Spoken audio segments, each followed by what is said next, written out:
Hello friends, welcome to government job ideas. So டிஎன்பிஎஸ்சிலேருந்து பாருங்கள், group 4க்கான நோட்டிஃபிகேஷன் வந்து ரிலீஸ் பண்ணிட்டாங்க. மொத்தமாக வேகன்சி வந்து 3935 வேகன்சி உங்களுக்கு வந்திருக்கு. என்னென்ன டைப்பில் போஸ்டிங்ஸ்லாம் கொடுத்துருக்காங்கன்னா, விஓஓ கேட்டகரிக்கு வந்திருக்கு, ஃபாரஸ்ட் கார்டுக்கு, அசிஸ்டன்ட் லெவலு, டைப்பிஸ்ட்டு, இந்த மாதிரி ஆவின் டிபார்ட்மெண்ட், இந்த மாதிரி நிறைய டிபார்ட்மெண்ட் வந்து உங்களுக்கான போஸ்டிங்ஸ் வந்து ஃபில் பண்ணுறாங்க. கல்வி தகுதி வந்து நீங்கள் 10th பாஸ் பண்ணதுலேருந்து டிகிரி வரைக்குமே இதுக்கு எலிஜிபிள் தான். சேலரின்னு பொறுத்த வரைக்கும் உங்களுக்கு ஸ்டார்டிங் சேலரியே 30,000க்கு மேலே தான் வந்து இருக்கும். லாஸ்ட் டேட் வந்து பாருங்கள் 24 மேக்குள்ளார நீங்கள் ஆன்லைனில் அப்ளை பண்ணிக்கலாம். ஸோ இப்போ அந்த வேலைக்கான நோட்டிஃபிகேஷன் டீட்டெயில்ஸ் நம்ம பார்க்கலாம்.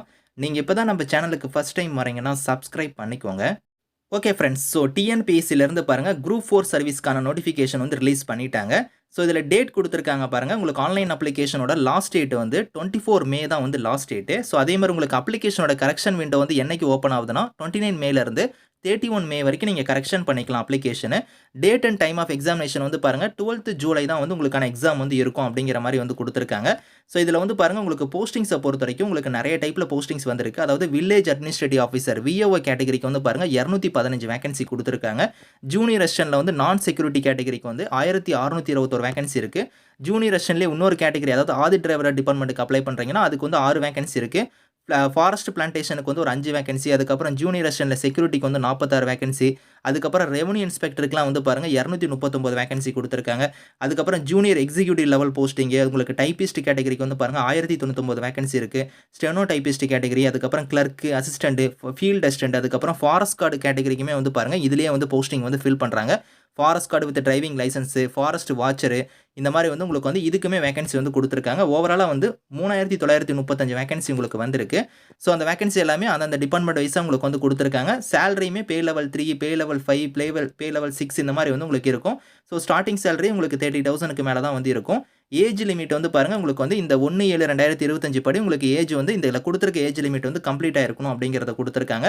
அதே மாதிரி வந்து அதர்ஸ் கேட்டகரியாக இருக்கிறீங்கன்னா விஏஓ கேட்டகரிக்கு அப்ளை பண்ணுறவங்களுக்கு மினிமம் வந்து 21 இயர்ஸ் வந்து இருக்கணும், கம்ப்ளீட் ஆயிருக்கணும். அதே மாதிரி அதிகபட்சமாக வந்து பாருங்கள், உங்களுக்கு இங்கே கொடுத்துருக்காங்க 32 வரைக்கும் அப்ளை பண்ணலாம். பிடபிள்யூடியாக இருந்தால் 42 இந்த மாதிரி கொடுத்துருக்காங்க. ஸோ இதில் வந்து மீதி இருக்கிற போஸ்டிங்ஸ், இது எல்லா போஸ்டிங்ஸுமே வந்து 18 வந்து மினிமம் இருந்தாலே போதும், நீங்கள் அப்ளை பண்ணலாம். 32 வரைக்கும் நீங்கள் அப்ளை பண்ணிக்கலாம் அப்படிங்கிற மாதிரி கொடுத்துருக்காங்க. ஸோ இதில் நீங்கள் பிசி, எம்பிசி இந்த மாதிரி வரீங்க பார்த்தீங்களா, எம்பிசி, அதுக்கப்புறம் இதில் எஸ்சி, எஸ்டி இவங்க எல்லாத்துக்குமே வந்து மினிமம் 21, 42 வரைக்கும் நீங்கள் அப்ளை பண்ணலாம். அதாவது இந்த கேட்டகரியில் இருக்கிறவங்க.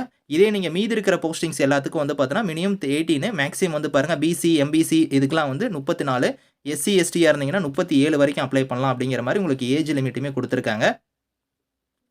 ஸோ இந்த வேலைக்கு வந்து குவாலிஃபிகேஷன் பொறுத்த வரைக்கும் இப்போ விஓஓ கேட்டகரிக்கு அப்ளை பண்ணுறீங்க, ஜூனியர் அசிஸ்டன்ட்டுக்குலாம் வந்து பாருங்கள் 10th நீங்கள் பாஸ் பண்ணால் இந்த வேலைக்கு வந்து எலிஜிபிள். அதே மாதிரி வந்து ஜூனியர் அசிஸ்டன்ட்லேயே வந்து இன்னொரு கேட்டகரிக்குமே 10th பாஸ் பண்ண அப்ளை பண்ணிக்கலாம்.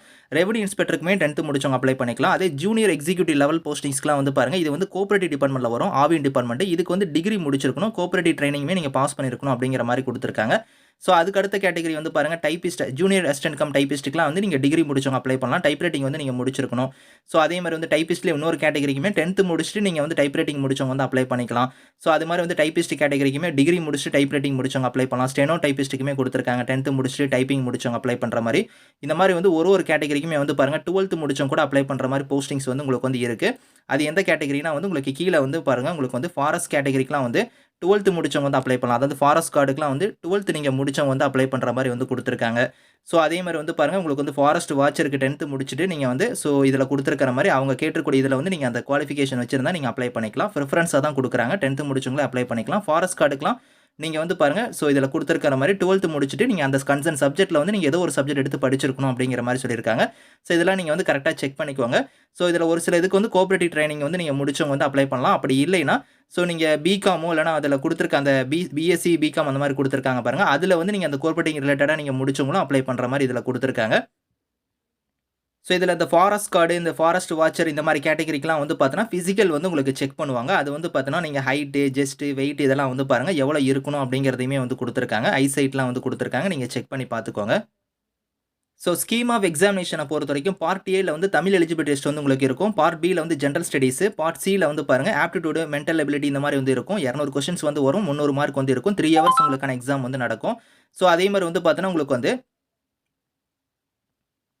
ஹவ் டு அப்ளைல வந்து பாருங்க டிஎன்பிஎஸ்சி எக்ஸாம் ஸ்டார்ட் இந்த வெப்சைட்டில் போய் நீங்கள் வந்து இதில் வந்து நீங்கள் அப்ளை பண்ணுற மாதிரி இருக்கும். ஸ்டெப் பை ஸ்டெப்பாக உங்களோட டாக்குமெண்ட்ஸ்லாம் கொடுத்து நீங்கள் அப்ளை பண்ணிக்கோங்க. இதில் முக்கியமாக ஃபோட்டோ வந்து நீங்கள் அப்லோட் பண்ணும்போது இங்கே கொடுத்துருக்கிற மாதிரி பேக்ரவுண்ட் வந்து இதே மாதிரி ஃபார்மேட்டில் தான் இருக்கணும். அதே மாதிரி இதில் வந்து இந்த ஃபோட்டோ மேலே வந்து உங்களோட நேம் வந்து கரெக்டாக மென்ஷன் பண்ணிக்கோங்க.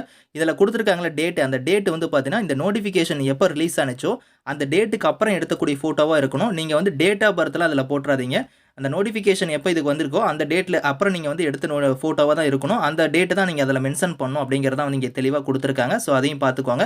எக்ஸாம் சென்டர் வந்து பார்த்தீங்கன்னா உங்களுக்கு 38 டிஸ்ட்ரிக்ட்லையுமே வந்து உங்களுக்கு தனித்தனியாக வந்து பாருங்கள் எல்லா இடத்துலையுமே உங்களுக்கு எக்ஸாம் சென்டர் வந்து இருக்குது. நீங்கள் வந்து இதில் உங்கள் மாவட்டத்தில் வந்து எக்ஸாம் சென்டர் வந்து நீங்கள் நியர்பை இருக்கக்கூடியதை நீங்கள் சூஸ் பண்ணி எக்ஸாம் வந்து நீங்கள் அட்டன் பண்ணிக்கலாம். ஸோ எக்ஸாம் ஃபீஸுமே வந்து பாருங்கள் இங்கே வந்து கொடுத்துருக்காங்க பாருங்கள். ₹100 வந்து உங்களுக்கான ஃபீஸ் வந்து இருக்கும். ஸோ அந்த ஃபீஸ் பேமெண்ட் வந்து நீங்கள் ஆன்லைன் மோட்லேயே நீங்கள் வந்து பே பண்ணிக்கலாம். ஸோ பேஜ் நம்பர் 55 இருந்து பார்த்தீங்கன்னா அனெக்சரில் வந்து உங்களுக்கு சிலபஸ் வந்து இருக்குது. நீங்கள் ஒன் பை ஒன்னாக தமிழ் லாங்குவேஜுக்கான அந்த சிலபஸ் வந்து கொடுத்துருக்காங்க. அதுக்கப்புறம் வந்து பாருங்கள் ஜென்ரல் ஸ்டடீஸ், ஆப்டிடியூட் இதுக்கெல்லாம் வந்து தனியாக வந்து உங்களுக்கு சிலபஸ் வந்து இருக்குது. ஸோ இது வந்து நீங்கள் கரெக்டாக வந்து கீழே வந்தீங்கன்னா உங்களுக்கு சிலபஸ் எல்லாமே டீட்டெயிலாக இருக்கும். அதெல்லாம் நீங்கள் ரீட் பண்ணி பார்த்துட்டு நீங்கள் அப்ளை பண்ணிக்கோங்க. இதுக்கான லிங்க் டீட்டெயில்ஸ் எல்லாமே வந்து நான் கீழே வந்து டிஸ்கிரிப்ஷனில் வந்து கொடுக்குறேன். ஸோ செக் பண்ணி பாருங்கள். Thank you friends.